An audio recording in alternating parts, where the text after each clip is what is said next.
Present మనతో పాటు ప్రముఖ పొలిటికల్ అనలిస్ట్ పాపారావు అన్నారు. వారిని అడిగి తెలుసుకుందాం. సార్ నమస్కారం సార్. నమస్తే అండి. సార్ జరిగిన దాడి చూస్తున్నాం. కొంతమంది దుండగులు లోపలికి వెళ్ళి ఒక గ్యాస్ని ఫామ్ చేయడం ఇదంతా కూడా చూస్తున్నాం. అసలు ఎవరు వీళ్ళు, ఎందుకు ఇలా చేస్తారు, అంతా భద్రతను తప్పించుకొని ఎలా లోపలికి వెళ్ళగలిగారు సార్? మీ ఒపీనియన్ ఏంటి? అంటే ముందు ఈ దాడి గురించి అనుకునే ముందు ఇలాంటిదే అంటే దాడి ఏ రూపంలోనైనా 2001లో జరిగింది. అవును. అంటే అద్వానీ గారు అప్పుడు హోమ్ మినిస్టర్, బీజేపీ గవర్నమెంటే, ఇదే గవర్నమెంట్ బీజేపీ గవర్నమెంట్.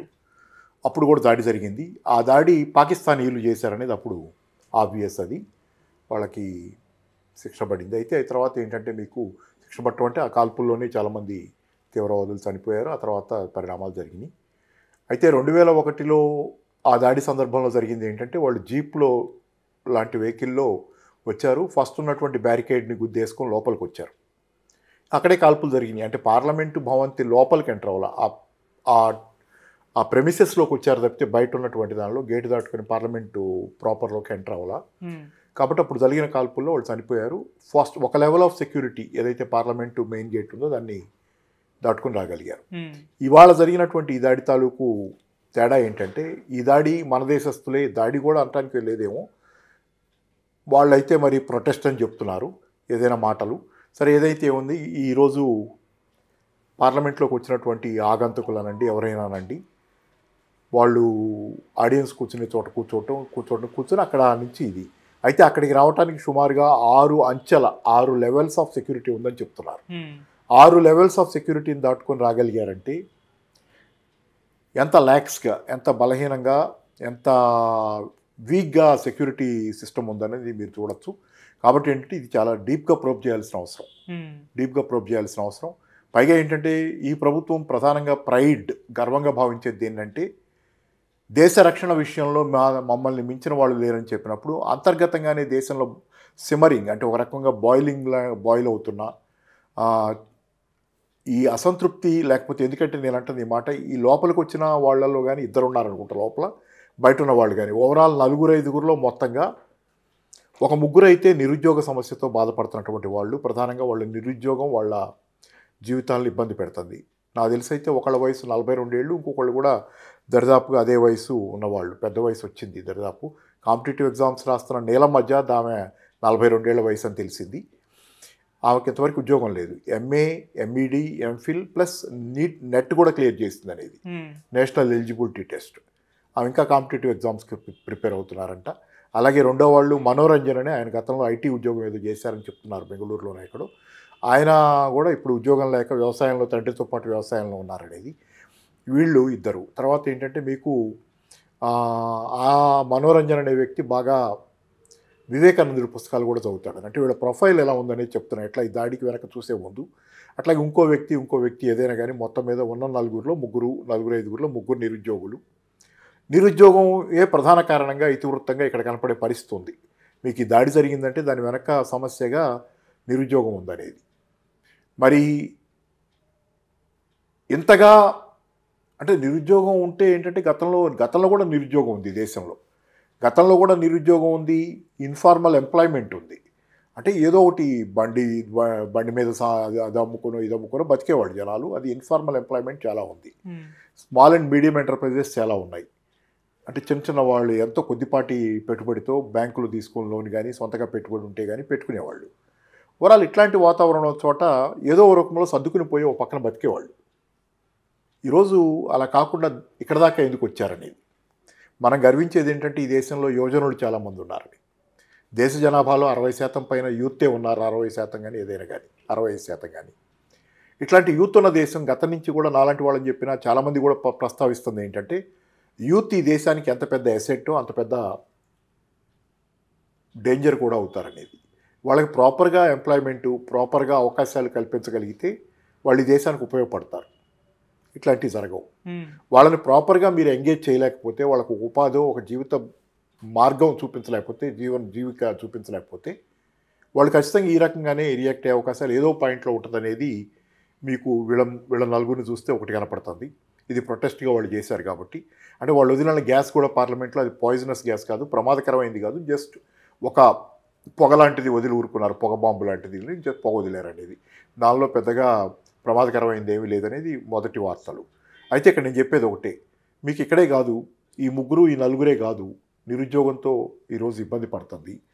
మీరు చూసుకుంటే కనుక తెలంగాణలో మొన్న జరిగిన ఎన్నికల్లో బర్రెలక్క అనే అమ్మాయి ఆమె పోటీ చేస్తే, శిరీష్ అనుకుంటా అసలు పేరు, ఆమె పోటీ చేస్తే ఎన్నికల్లో ఎంత రెస్పాన్స్ వచ్చిందో, గెలవపోవచ్చు 5,700 ఓట్లు వచ్చినాయి. ఆమె గెలవలేదు, కానీ ఆమె పోటీ చేసిన కొల్లాపూర్లో ఎంత పెద్ద ఎత్తున ఆమెకు రెస్పాన్స్ వచ్చింది. ఎంతమంది ఎన్ని చోట్ల నుంచి వెళ్ళి విదేశాల నుంచి కూడా వచ్చి ఆమెను పలకరించి చాలామంది ఫండ్స్ ఇచ్చి ఆమెను గెలిపించడానికనో లేకపోతే ఆ ప్రొటెస్ట్ నిలబడాలనో. అంటే ఓవరాల్ మీకు ఏమవుతుంది, ఒక నిరుద్యోగం అనేది కేవలం ఈరోజు ఈ పార్లమెంట్ మీద జరిగిన వ్యవహారంలోనే కాకుండా దేశం అంతా అక్కడక్కడ సిమ్మరింగ్గా ఉంది. అగ్నిపర్వతం మీద కూర్చున్నట్టుగా ఈరోజు నిరుద్యోగ సైన్యం అనే దాని మీద ఈరోజు భారతదేశం నిలబడి ఉంది. కాబట్టి ఏంటంటే ముందుగా తక్షణం ఈ ప్రభుత్వం చేయాల్సిన పనుల్లో ముఖ్యమైనది ఏంటంటే, ఈరోజు చేస్తున్న సంస్కరణల పేరుతో చాలా జరుగుతున్నాయి. ఉదాహరణకి మీరు చూసుకుంటే జిఎస్టీ తెచ్చారు. జిఎస్టీ తెచ్చినప్పుడే ఈ స్వదేశీ జాగరణ మంచి ఏదైతే బీజేపీ తాలూకు సొంత సంస్థ, దేశంలో స్వదేశీ విధానాలు అమలు జరగాలని చెప్పే సంస్థ ఉందో, ఆ సంస్థే స్వయంగా చెప్పిన దాని ప్రకారం ఈ జిఎస్టీ వస్తే కనుక చాలామంది చిన్న వ్యాపారస్తులు ఇట్లాంటి వాళ్ళంతా పోతారు, దెబ్బతింటారు, వాళ్ళకి ఇప్పుడే గుండె గాబరా మొదలైందని చెప్పింది ఆ సంస్థ. అలాగే మీరు తెచ్చినటువంటి నోట్ల రద్దు, దాని గురించి ఈరోజు డిజిటల్ పేమెంట్స్ రూపంలో మనం చాలామంది హ్యాపీగా ఉన్నాం, కానీ మీరు ఆ నోట్ల రద్దు యాక్చువల్గా ఎన్ని ఉద్యోగాలని పోగొట్టింది, ఎంత దెబ్బతీస్తుంది అనేది అందులో ముఖ్యంగా అసంఘటిత రంగంలో ఉద్యోగాలు. అలాగే జిఎస్టీ వచ్చినప్పుడు కూడా ఎంఎస్ఎంఈలు చాలా పోయినాయి, నోట్ల రద్దు అప్పుడు పోయినట్లు, అలాగే మిగతా చాలా తేడాలు వచ్చినాయి. ఓవరాల్గా ఈ ప్రభుత్వం ఏంటంటే ఇన్ఫార్మల్ రంగాన్ని ఫార్మల్ రంగంగా మార్చాలనే ప్రయత్నం, ఎందుకంటే పన్ను ఆదాయాన్ని పెంచుకోవాలనే ప్రయత్నం చేస్తుంది ఈ ప్రభుత్వం. అసంఘటిత రంగాన్ని సంఘటిత రంగంగా మార్చడం ద్వారా, అసంఘటిత రంగంలో ఉంటే మీకు లెక్కల్లోకి రాదు. అది జిఎస్టీ ఐడి కింద నమోదయ్యేటట్లయితే కనుక మీరు వాళ్ళ ఆదాయాలు కానీ ఇతరత్ర కానీ మీకు అవగాహన ఉంటుంది, కాబట్టి పన్ను వేయడానికి ఆస్కారం ఉంటుంది. అసంఘటిత రంగంలో ఉంటే రోడ్డు పక్కన బండ్లు, రోడ్డు పక్కన అమ్ముకునే వాళ్ళు, లేకపోతే అసంఘటిత రంగంలో ఇంకో వ్యాపారస్తుడు, ఇంకో చిన్న ఎంఎస్ఎంఈఓ మీకు లెక్కల్లోకి రాదు. రానప్పుడు మీకు పన్ను ఆదాయం రాదు. కానీ పన్ను ఆదాయాన్ని పెంచుకోవడం కోసం ఈరోజు ఎంఎస్ఎంఈలు ఇట్లాంటివన్నీ కూడా ఏదైనా కానీ మొత్తం సంఘటిత రంగాన్ని పెంచేది, అంటే మీ లెక్కల్లోకి వచ్చేటట్లు చేసుకునే ప్రయత్నంలో దేశంలో ఉపాధి దెబ్బతింది. రెండోది, ప్రపంచవ్యాప్తంగా జరుగుతున్న పరిణామాల్లో కూడా ఉపాధి దెబ్బతింది ఈరోజు. ఉదాహరణకి ఈరోజు తీసుకుంటే కనుక ప్రపంచంలో అమెరికా లాంటి ధనిక దేశాల దగ్గర నుంచి ఇటుపక్క చైనాలో కూడా భారీ ఎత్తున నిరుద్యోగం పెరిగినటువంటి వాస్తవం, అన్ని చోట్ల నిరుద్యోగం ఉంది. అలాగే భారతదేశంలో కూడా నిరుద్యోగం సిమ్మరింగ్. ఈరోజు ఎంత అంటే పరిస్థితి నిరుద్యోగమే కాదు, ఇందా నేను చెప్పినటువంటి మనోరంజన్ అనే కుర్రాడు అనుకుంటా, అతను ఐటీ ఉద్యోగం చేసేవాడని ఇందాక నేను ఒకసారి అన్నాను. మరి ఆ ఉద్యోగాలు పోతున్నాయి, ఈరోజు కొత్త ఉద్యోగాలు రావటం కాదు, ఉన్న ఉద్యోగాలు పోతున్నాయి. కాబట్టి ప్రభుత్వాలు ఏదైనా సరే, ముఖ్యంగా మనం కూడా ఏంటంటే మన విధానాలు మార్చుకోవాలి, విధానాలు మార్చుకొని ఆలోచించాలి తప్పితే ఇప్పటికీ మీరు ఇంకా నారాయణమూర్తి లాంటి వాళ్ళు మాట్లాడేది 70 గంటలు పనిచేయాలని చెప్పి మాట్లాడుతున్నారు. 70 గంటలు ఒకే మనిషి పనిచేస్తే ఆ మేరకు ఇతరులకు ఉపాధి పోద్ది. అంటే ఏం ఆలోచిస్తున్నారు వాళ్ళు, ప్రొడక్టివిటీ ఆలోచిస్తున్నారు, దేశం అభివృద్ధి చెందాలంటున్నారు. దేశం అభివృద్ధి చెందడం అంటే జీడిపి పెరగటం కాదు, జనాలకు ఉద్యోగాలు ఉండి జీడిపి పెరగాలి. ఒట్టిగా జీడిపి పెరిగితే దాన్ని కన్స్యూమ్ చేసేవాళ్ళు ఎవరు, అది ఆర్థిక మాంద్యంగా మారుద్ది. మీరు ఉత్పత్తి పెంచుతా పోయిన కొద్దీ కొనేవాళ్ళకి ఉద్యోగాలు లేకపోతే జనాలకి అది మాంద్యం అవుద్ది. అంతగా తప్పితే దానివల్ల 70 గంటల పని గంటల వల్ల ఒరిగే రిజల్ట్ ఏమి లేదు. నారాయణమూర్తి గారు లాంటి వాళ్ళు పూర్తిగా తప్పుదోవ పట్టినటువంటి ఆయన మేధావని కూడా కానీ పారిశ్రామికవేత్త, మేధావంటం పొరపాటు, పారిశ్రామికవేత్త పూర్తిగా తప్పుదోవ బట్టి ఒకప్పుడు ఎప్పుడో నేను మార్క్సిస్ట్ అని చెప్పుకునే నారాయణమూర్తి పూర్తిగా ఏంటంటే దానికి ఆపోజిట్ దూరంలో ప్రజల్ని ఇంకా పిండితేనే దేశం అభివృద్ధి ఉందనే చెబుతున్నాడు ఆయన. మీరు 70 గంటలు ఒకళ్ళు పనిచేస్తే వాస్తవానికి మీరు అడగాల్సింది ఈరోజు ఏంటి, యూరోప్ లాంటి దేశాల్లో 4 రోజులే పనిచేస్తాం, 3 రోజులే పనిచేస్తాం అనే వాతావరణం వస్తుంది. దానివల్ల మీకు ఏమవుద్దంటే ఉత్పత్తి పెరగటం, అది దాంతోపాటుగా మీకు వాళ్ళు 4 రోజులు పని చేయకపోయినా 3 రోజులు పని చేయకపోయినా ఆ మేరకు ఇంకోళ్ళకి ఉద్యోగం వచ్చే అవకాశం పెరుగుద్ది మీకు. ఎందుకంటే ఎటుకుడి మెషిన్లు వచ్చిన తర్వాత ఉత్పత్తి పెరిగింది కాబట్టి ఆ ఉత్పత్తి మీద లాభాలు ఎటు వస్తానే ఉన్నాయి పారిశ్రామికవేత్తలకి. ఆ స్థానంలో ఇద్దరికి ఉద్యోగాలు ఇచ్చినా మళ్ళీ అది లాభాలు తగ్గటం అనేది జరగదు. కానీ విపరీతమైన లాభాలు కావాలి, గతంలో లాభాలు కాదు ఇంకా ఇంకా లాభాలు కావాలనే దురాశ నుంచే ఈ 70 గంటల 60 గంటల చర్చలన్నీ వస్తున్నాయి. ఒకప్పుడు మేడే జరిగిందంటే మేడేలో 8 గంటల పనిదినం మీద మేడే జరిగింది. 8 గంటల పనిదినం కోసం చికాగో మేడేలో కార్మికులు పోరాటం చేస్తున్న కార్మికుల్ని కాల్చి చంపితే పుట్టింది ఆ రోజు ఈ మేడే కానీ 8 గంటల పనిదినం కానీ. కార్మికుల హక్కులు అలా వచ్చినాయి. కానీ ఈరోజు కార్మికుల హక్కుల్ని కాలరాయటమే కాదు, ఇంకా ఇంకా ఉత్పత్తి చేయండి అని చెబుతున్నారు. ఉత్పత్తి కొనేవాళ్ళు ఎవరు లేకపోయినా కానీ అంత గుడ్డితనం వచ్చింది వీళ్ళకి. ఓవరాల్ ఏంటంటే ఈరోజు నిరుద్యోగ సమస్యను మీరు పరిష్కారం చేయకుండా ఈరోజు పార్లమెంట్ మీద జరిగింది, ఈరోజు స్పష్టంగా దాన్ని ఖండించాల్సిందే. ఖండించే టైంలో కూడా వాళ్ళని ఖండిస్తానే మీరు సమస్య గురించి కూడా ఆలోచించండి.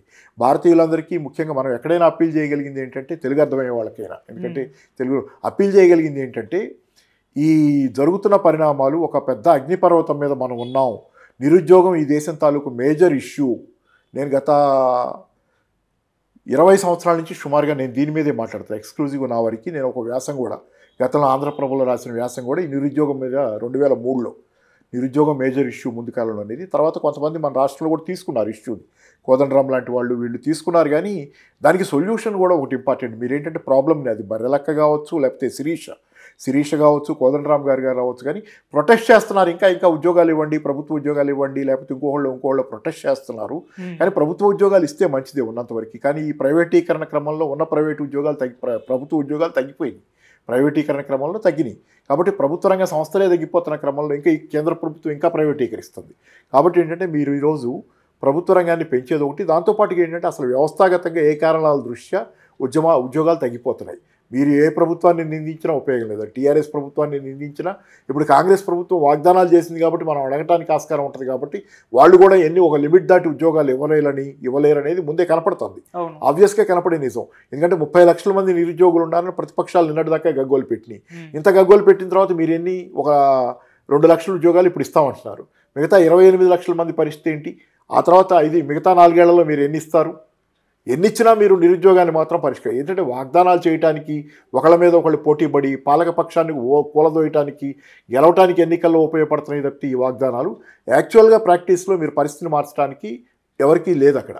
కాబట్టి ఆలోచించాల్సింది అసలు ఎందుకు ఉంది నిరుద్యోగం అనే ప్రశ్న వేసుకోకుండా రోజు గడుపుకుపోతే చాలు, ఎలక్షన్లో గెలిస్తే చాలు అనే విధంగా ఏ పార్టీ చేసినా తప్పే అనేది మాత్రం అనుకుంటున్నారు. ఒకళ్ళకంటే ఒకళ్ళు మెరుగు ఉపాధి కల్పనలో నా ఉద్దేశం ఏంటంటే, బీఆర్ఎస్ ఉన్న కాలంలోనే చాలా ఎక్కువ స్థాయిలో ఉద్యోగాలు వచ్చినాయి. ఎందుకంటే ప్రైవేట్ రంగంలో చాలా పెద్ద ఎత్తున హైదరాబాద్లో కానీ ఇతరత్ర పరిశ్రమలు తెలంగాణలో వచ్చినాయి. ప్రభుత్వ రంగంలో వచ్చినాయి స్వల్పంగా. గ్రూప్ 1 గ్రూప్ 2లో జరిగినటువంటి హికప్స్ ఏంటంటే పేపర్ లీకేజీ, లేకపోతే ఇతరత్ర ప్రాబ్లమ్స్ చాలా వచ్చినాయి.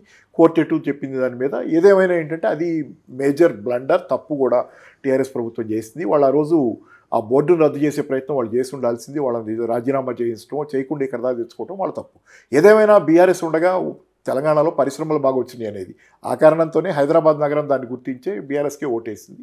సరే, మిగతాయి చూద్దాం రాబోయే పరిణామాలు. కాకపోతే ఏంటంటే నిరుద్యోగ సమస్యను పరిష్కరించే శక్తి, సామర్థ్యం ఈ ప్రభుత్వాలకు లేదు. ఎందుకంటే ఈ ప్రభుత్వాలు బియాండ్ దేర్ నోస్ ఆలోచించట్లా, రాజకీయాలను దాటి ఆలోచించట్లా. కేంద్రంలో ఉన్న ప్రభుత్వం అయితే ఇంకా సంస్కరణలు పట్టుకుని వేలాడుతుంది, ఇంకా ప్రైవేటీకరిస్తానంటుంది, ఇంకా ప్రపంచంలో ఏదైతే ఫెయిల్ అయిన విధానాలు ఉన్నాయో 1980లో మార్గరెట్ థాచర్, రొనాల్డ్ రేగన్ తెచ్చిన విధానాలను అమెరికా లాంటి దేశాలే వదిలేస్తున్నాయి. ప్రైవేటీకరణ, సరళీకరణ, ప్రపంచీకరణ అయ్యే వదిలేస్తున్నాయి. కానీ భారతదేశంలో ఈ ప్రభుత్వం ఇంకా దాన్ని పట్టుకుని వేలాడుతుంది. ఆ విధానాలు కూడా దీనికి పూర్తిగా కారణం. కాబట్టి ఏంటంటే ఈరోజు ఒక పక్కన ఖండిస్తానే పార్లమెంట్ మీద జరిగిన దాడిని భవిష్యత్తులో దేశం ఒక అగ్నిపర్వతంగా మారకూడదంటే ఆలోచించాల్సినవి చాలా ఉన్నాయి. ముఖ్యంగా నిరుద్యోగాన్ని మీరు పరిష్కారం చేయకుండా, ఎందుకంటే ధరల పెరుగుదల మేజర్ ఇష్యూగా ఉంది జనానికి ఈరోజు. కానీ అది ఇవాళ కాకపోతే రేపు పరిష్కారం అవుతుందనే ఒక ఆశాభావం మనం పెట్టుకున్నా, ప్రజలు క్షమించకపోయినా కానీ ఓ ఆశాభావం మనం పెట్టుకున్న నిరుద్యోగ సమస్యకు పరిష్కారం మాత్రం ఈ తాత్కాలికమైనటువంటి కంటి చూపు ముక్కును దాటిపోని దూరాన్ని దాటిపోని బలహీనత అనేది ఈ ప్రభుత్వాన్ని పూర్తిగా దేశానికి నష్టం చేసే విధంగా తయారు చేస్తున్నాయి. రైట్ సార్, కరెక్ట్గా మాట్లాడారు sir. Thank you so much sir. Thank you అండి.